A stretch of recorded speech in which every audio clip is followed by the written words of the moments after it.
Hey, a good Erev Shabbos. Are you traveling up north for the eclipse on Monday? So today in the morning in Shul, at services, someone told me, Rabbi, he says, we rented an Airbnb 5 months ago, and on Monday we're going up to Vermont where we will be able to see the entire solar eclipse. Now, that's pretty intense, right? And in fact, in Boston, you could see 80% of the eclipse, but because it's 80%, you would need to wear glasses or you could lose your eyesight. If you see 100% of the eclipse, then you don't have to wear glasses. And it's supposed to be something remarkable.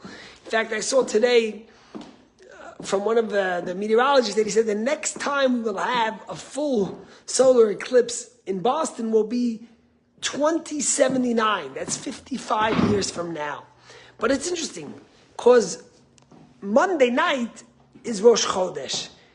It's Rosh Chodesh of the first month of the year. Nisan, the month the Jews left Egypt, and the month we celebrate Passover is the first month of the year. And that will take place on Tuesday. So Monday night is Rosh Chodesh. And we all know the way it works is God told the Jewish people before they left Egypt that we count by the lunar year. And that means that at the moment when it's darkest and the moon seems like it disappears and then suddenly reappears, that's Rosh Chodesh. And ironically, the only time we get a solar eclipse is when it's darkest.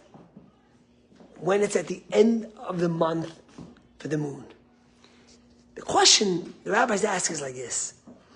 God tells the Jewish people, as they're in Egypt, the darkest, most promiscuous, shallowest place, he tells them the mitzvah of the first month. And the question is, why couldn't God wait a few weeks? Wait till they leave Egypt?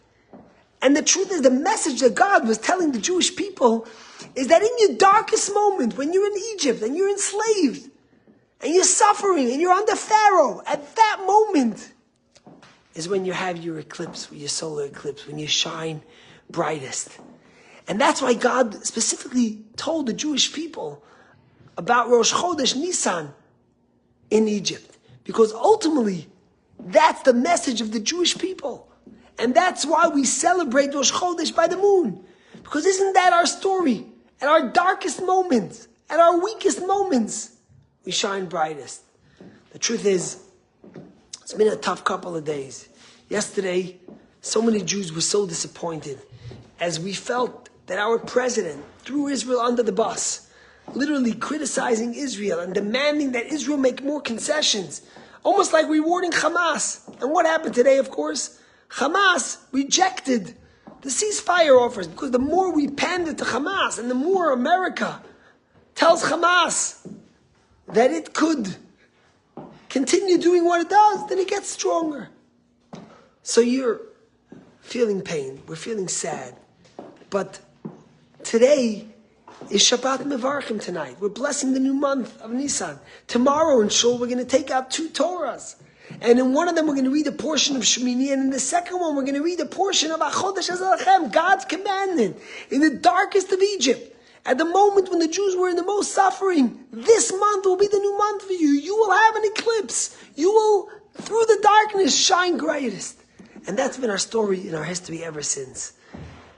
And it's by no coincidence that this Monday will be the solar eclipse here in Northern America, here in Boston and up north, because the message that God's sending is that as we come to the darkest moment right before Rosh Chodesh, that's our power.